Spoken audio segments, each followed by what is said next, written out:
Recurrí a los testimonios que recogió la Comisión de la Verdad y la Reconciliación. Y yo siempre digo, el informe puede tener sus detractores, puede que a la gente no le guste las conclusiones a las que llegó la comisión, pero los testimonios están ahí. Y la gente contando lo que le ocurrió, lo brutal que fue lo que ocurrió en partes de nuestro país por culpa del terrorismo y por una respuesta que no siempre fue la más adecuada de las Fuerzas Armadas, es algo que tenemos que mirar de frente porque son heridas que no cierran, ¿no?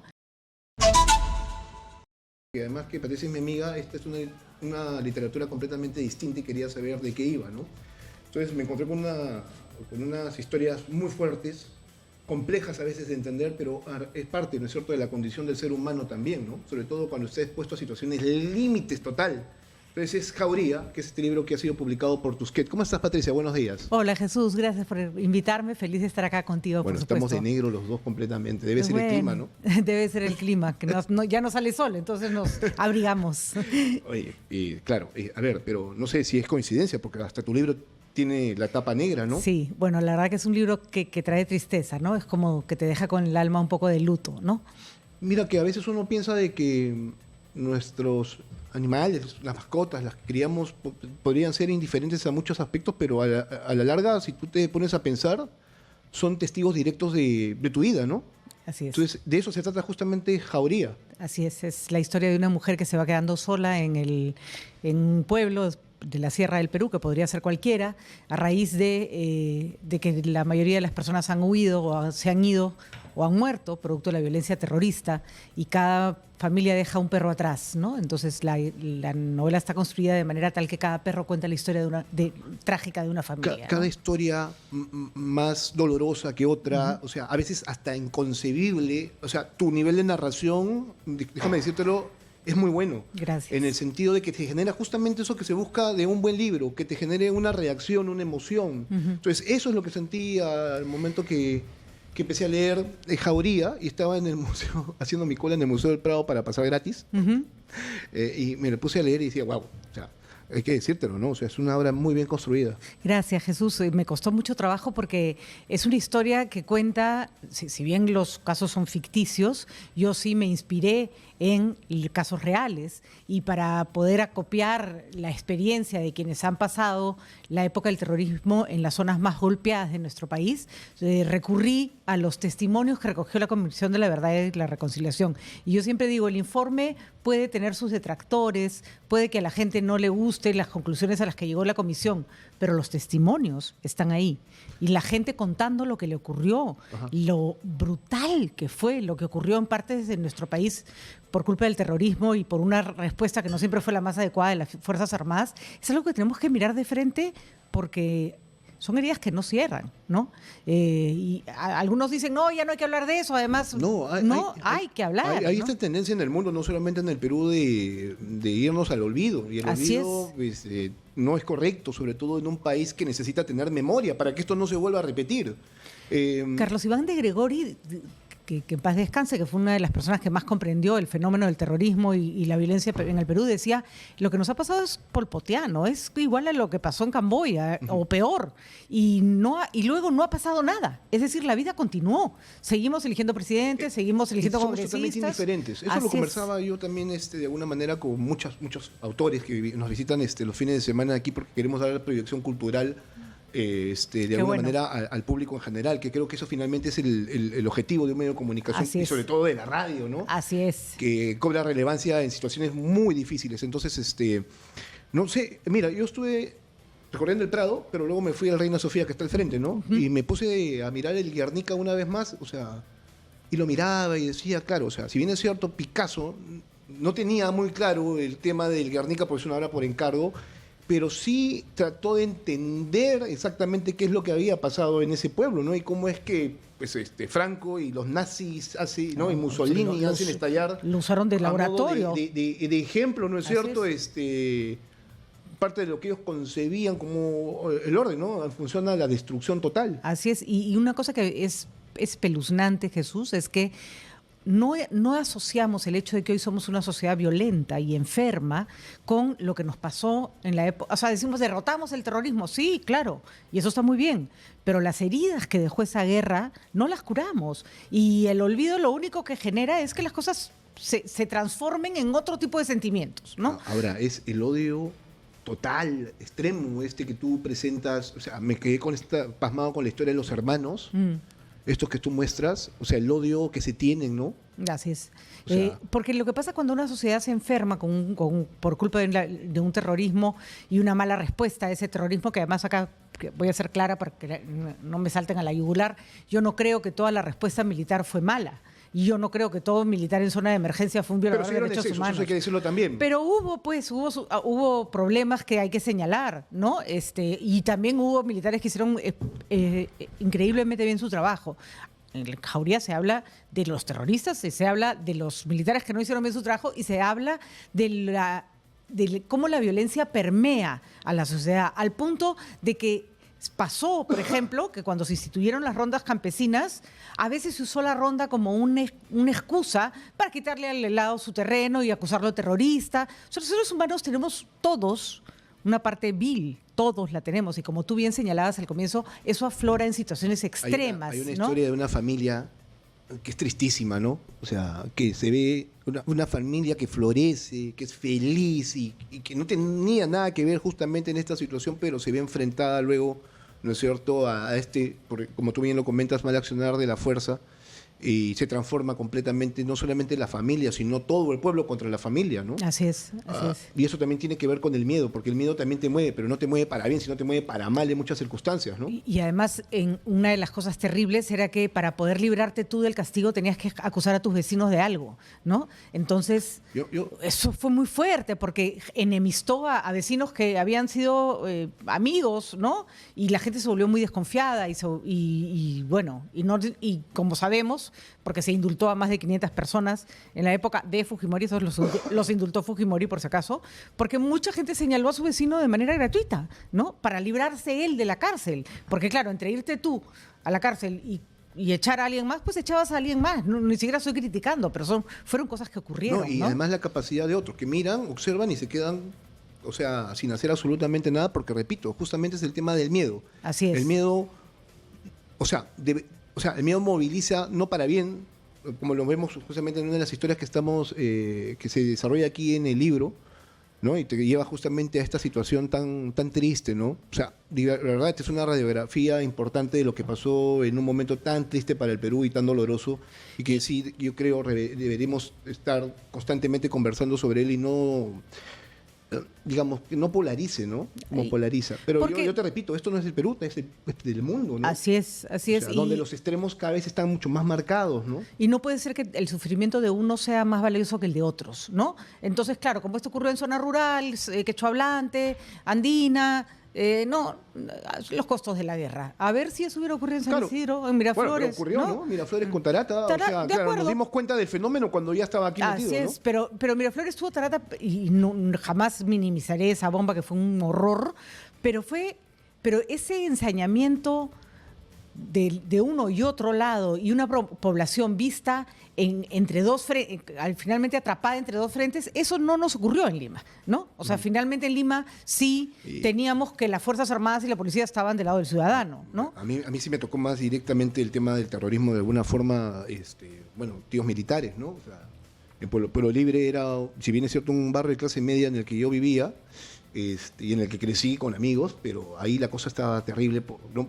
Tratando de traer un poco el problema, ¿no? Porque claro, o sea, explotaban coches bombas, habían tiroteos, quisieron tomar la comisaría, el cuartel Bolívar, el coche bomba, uno estaba durmiendo y en eso te explota un coche bomba a unas cuadras porque estaba la vía militar, luego la embajada de Japón, una serie de cosas que... Así es. O sea, amigos que estuvieron en Tarata, o sea... El terrorismo no perdonó, ¿no? No perdonó. El accionar de la respuesta del Estado fue distinta según el lugar. Porque, claro, más fácil era en Lima distinguir quién podía ser terrorista de quién no, de una sociedad como Ayacucho, que ni siquiera conocían, muchos soldados venían de otras zonas del Perú. En fin, yo creo que hemos pasado situaciones muy duras, ¿no? Esto tranquilamente podría ser la Comala de Rulfo, ¿no? Me lo planteé desde esa dimensión. Bueno, es uno de mis referentes, de hecho... Sí, lo pensé, ¿viste? De hecho, el epígrafe es de una obra de Juan Rulfo, El Llano en Llamas. Es un autor que me gusta mucho y que también tuvo, por supuesto yo no le llegaré ni a la punta del dedo gordo del pie, pero es un autor que tuvo a bien también graficar la época de la Revolución Mexicana, que fue muy violenta, Sí, ¿no? claro, Entonces, así es. Escúchame, me quedé corto con el libro, la verdad, en el sentido de que hubiera querido leer un poco más. Y me llevé 2 libros, ¿sabes? Uno que Ciudad de Canes, no sé por qué me llevé a este viaje libros relacionados Con perros. Con perros. Es que ha salido el mío, el de Carlos Enrique Freire, que está muy bien. Bueno. Muy bien. Estuvo la semana pasada aquí y me adelantó así en exclusiva el tráiler de lo que va a ser la serie de Caretas.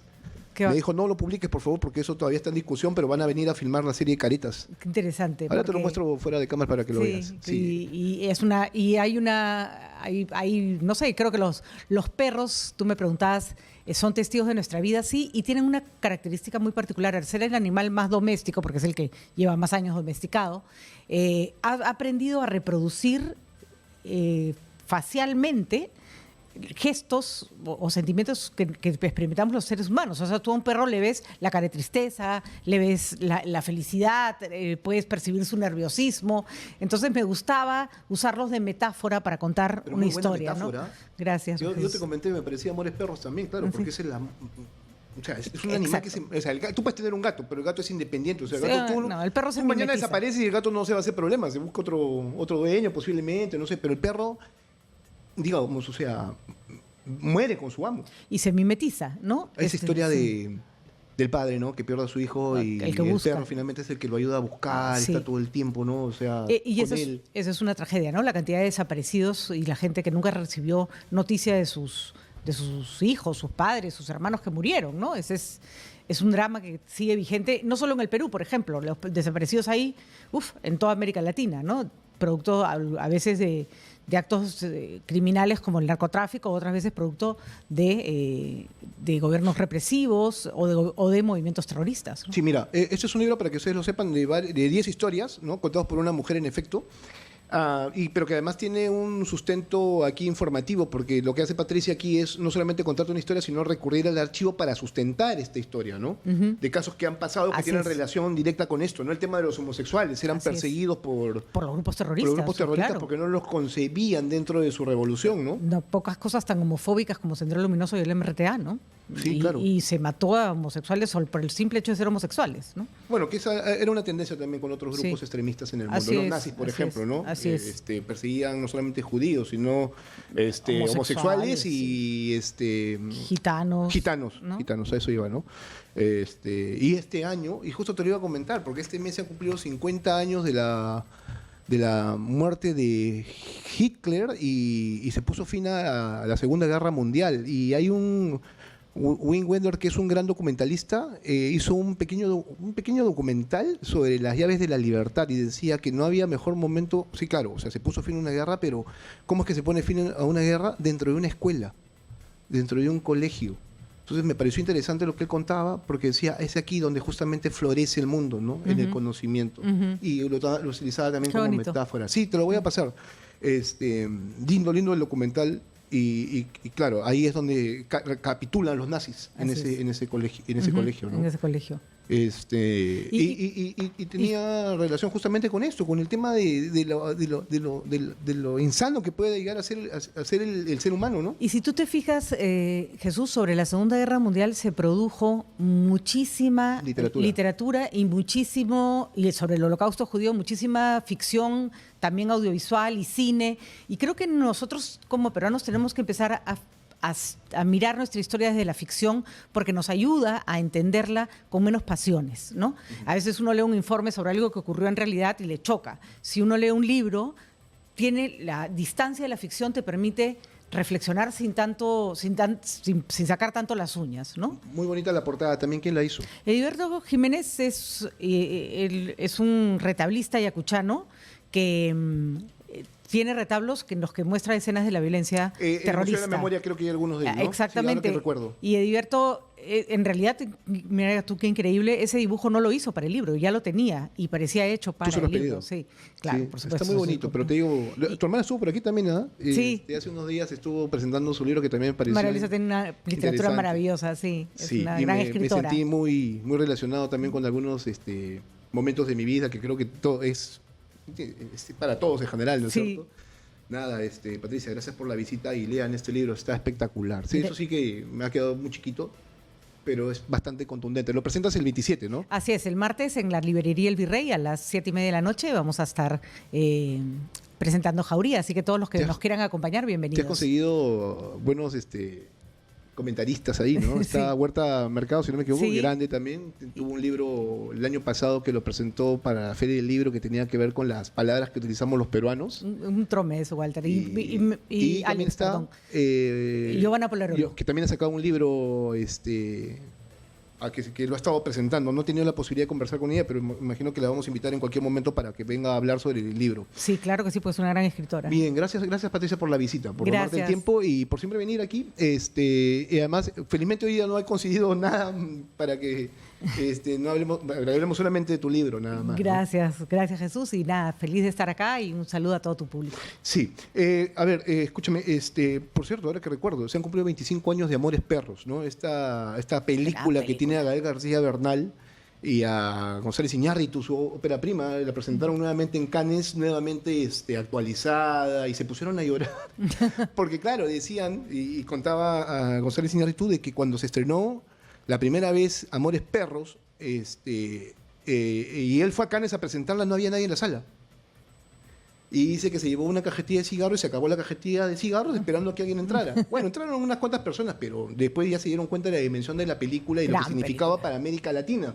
Porque es el retrato de las historias contadas por otras, bueno, por una, o sea, tenía de todo, todos los componentes y era un reflejo justamente de México, de América Latina, y por eso es que se ha mantenido vigente a lo largo de todos estos años, 25 Sí. años de Amores Perros. Si no han tenido la oportunidad de verla, búsquenla, debe estar en los canales de Está en streaming, Netflix. ¿no? Está- Pero mira, coincide justamente con Jauría, con Tierra de Canes. Es un mes de perros. Así es un mes de perros. Para mí ha sido un buen mes, un gran mes. ¿Ah? O sea, he tenido la posibilidad de salir, respirar un poco, mirar un poco también. Qué rico, Jesús. Que creo que es lo que nos toca también a todos. Sí. Deberíamos disfrutar un poco de momentos libres, ¿no? Claro que sí. Extrañando a la familia, pero bueno, hay que tomarse esa decisión de caminar suelto por el mundo, o sea, recorrer. Uy, viajar es un lujo que nos deberíamos permitir. Sí, ¿no? todos en general. Sí. O sea, visitar el Perú más a profundidad y el mundo si hay la posibilidad, ¿no? Por supuesto. Pero eso, caminar. Terminé hecho polvo, pero pude caminar cosas que antes no lo había hecho por una cuestión Lo de que pasa es que tiempo. nuestras ciudades no son además muy amigables para el peatón, ¿no? Y entre la inseguridad, ¿no? A veces ni siquiera hay buenas veredas. Y algo que sí recomiendo para todos en general, visiten los museos. Sí, claro. Aquí tenemos muy buenos museos por explorar, hay grandes obras. En el Mali está una de las mejores obras de este país, que es La muerte del Inca. Del Inca. ¿No? Ese es un súper cuadro, nadie le da el valor que debería tener. Tiene una gran pinacoteca también. Entonces, visiten los museos, porque ahí es justamente donde vamos a tener un encuentro bastante claro con la realidad, ¿no? Todo museo, todo es un ejercicio de memoria. Sí. Jesús, ¿no? Y estamos hablando de no olvidar escenas de nuestro país, de no olvidar historia de nuestro país. Los museos son un ejercicio de memoria. Así que sí, yo le invitaría a todos que vayan a los museos y que vayan al Museo de la Memoria también. Que están cuestionados, ¿no? ¿Viste? Por sectores que tienen una posición extremista ideológica que no se comprende, ¿no? Pero que no han ido. Entonces hay que ir y hay que mirar y después saldrán y tendrán una visión crítica. Pero criticar a priori, como tú decías, negar, no quiero saber, no es una opción. Sería un muy ¿no? buen espacio para presentar tu libro ahí. Sí, ¿Ah? te digo ¿No verdad. has pensado o no? Seguro que de alguna actividad haremos, sí. Sí, Yo aunque voy a no ir a está, tu no está presentación pasando el por... 27 y si tienes algún lugar de la memoria, pues genial, ¿no? Verseal. Buena. Bien, gracias. Gracias, Jesús. Patricia. Gracias a ti. Bien, Patricia del Río con nosotros, autora de Jauría.